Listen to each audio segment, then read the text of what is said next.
नमस्कार दोस्तों, आज प्रस्तुत है महात्मा गांधी की आत्मकथा सत्य के साथ मेरे प्रयोग का एक छोटा सा अंश। पोरबंदर से पिताजी राजस्थानी कोर्ट के सदस्य बनकर राजकोट गए। उस समय मेरी उम्र 7 साल की होगी। मुझे राजकोट की ग्रामशाला में भर्ती किया गया। इस शाला के दिन मुझे अच्छी तरह याद हैं। शिक्षकों के नाम धाम भी याद हैं। पोरबंदर की तरह यहाँ की पढ़ाई के बारे में भी ज्ञान के लायक कोई ख़ास बात नहीं है।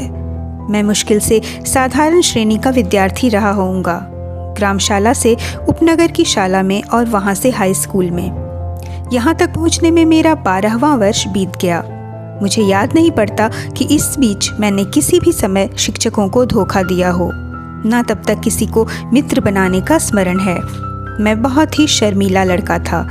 घंटी बजने के समय पहुंचता, एन पाठशाला के बंद होते ही घर भागता। भागना शब्द मैं जानबूझकर लिख रहा हूँ क्योंकि बातें करना मुझे अच्छा न लगता था। साथ ही ये डर भी रहता था कि कोई मेरा मजाक उड़ाएगा तो। हाई स्कूल के पहले ही वर्ष की परीक्षा के समय की एक घटना उल्लेखनीय है। शिक्षा विभाग के इंस्पेक्टर जॉयल्स विद्यालय का निरीक्षण करने आए थे। उन्होंने पहली कक्षा के विद्यार्थियों को अंग्रेजी के 5 शब्द लिखवाए। उनमें से एक शब्द कैटल था। मैंने उसके हिज्जे गलत लिखे थे। शिक्षक ने अपने बूट की नोक मारकर मुझे सावधान किया, लेकिन मैं क्यों सावधान होने लगा? मुझे यह ख्याल ही नहीं हो सका कि शिक्षक मुझे पास वाले लड़के की पट्टी देखकर हिज्जे सुधार लेने को कहते हैं। मैंने ये माना था कि शिक्षक तो यह देख रहे हैं कि हम एक दूसरे की पट्टी में देखकर चोरी ना करें। सब लड़कों के 5 शब्द सही निकले और अकेला मैं बेवकूफ़ ठहरा।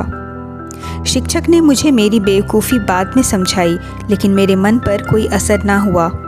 मैं दूसरे लड़कों की पट्टी में देखकर चोरी करना कभी न सीख सका। इतने पर भी शिक्षक के प्रति मेरा विनय कभी कम ना हुआ। बड़ों के दोष ना देखने का गुण मुझमें स्वभाव से ही था। बाद में इन शिक्षक के दूसरे दोष भी मुझे मालूम हुए थे, फिर भी उनके प्रति मेरा आदर बना ही रहा। मैं यह जानता था कि बड़ों की आज्ञा का पालन करना चाहिए।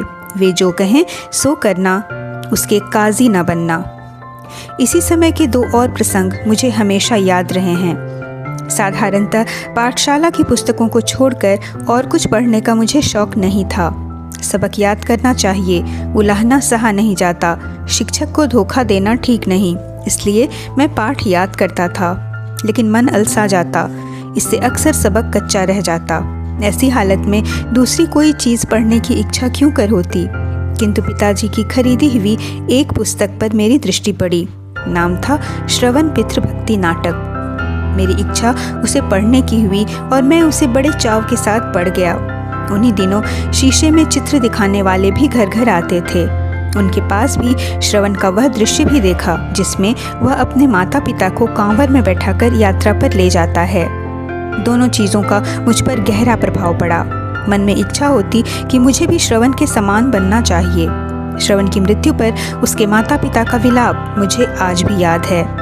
उस ललित छंद को मैंने बाजे पर बजाना भी सीख लिया था। मुझे बाजा सीखने का शौक था और पिताजी ने एक बाजा दिया भी था। उन्हीं दिनों कोई नाटक कंपनी आई थी और उसका नाटक देखने की इजाज़त मुझे मिली थी। उस नाटक को देखते हुए मैं थकता ही ना था। हरिश्चंद्र का आख्यान था। उसे बार बार देखने की इच्छा होती थी, लेकिन यूँ बार बार जाने कौन देता। पर अपने मन में मैंने उस नाटक को सैकड़ों बार खेला होगा। हरिश्चंद्र की तरह सत्यवादी सब क्यों नहीं होते, यह धुन बनी रहती। हरिश्चंद्र पर जैसी विपत्तियां पड़ी, वैसी विपत्तियों को भोगना और सत्य का पालन करना ही वास्तविक सत्य है। मैंने यह मान लिया था कि नाटक में जैसी लिखी हैं वैसी विपत्तियां हरिश्चंद्र पर पड़ी होंगी। हरिश्चंद्र के दुख देखकर, उनका स्मरण करके मैं खूब रोया हूँ। आज मेरी बुद्धि समझती है कि हरिश्चंद्र कोई ऐतिहासिक व्यक्ति नहीं था। फिर भी मेरे विचार में हरिश्चंद्र और श्रवण आज भी जीवित हैं। मैं मानता हूँ कि आज भी उन नाटकों को पढ़ूँ तो आज भी मेरी आँखों से आंसू बह निकलेंगे। तो ये थी महात्मा गांधी की आत्मकथा सत्य के साथ मेरे प्रयोग का एक छोटा सा अंश। आशा है आपको पसंद आया होगा। मिलते हैं अगले वीडियो में। धन्यवाद।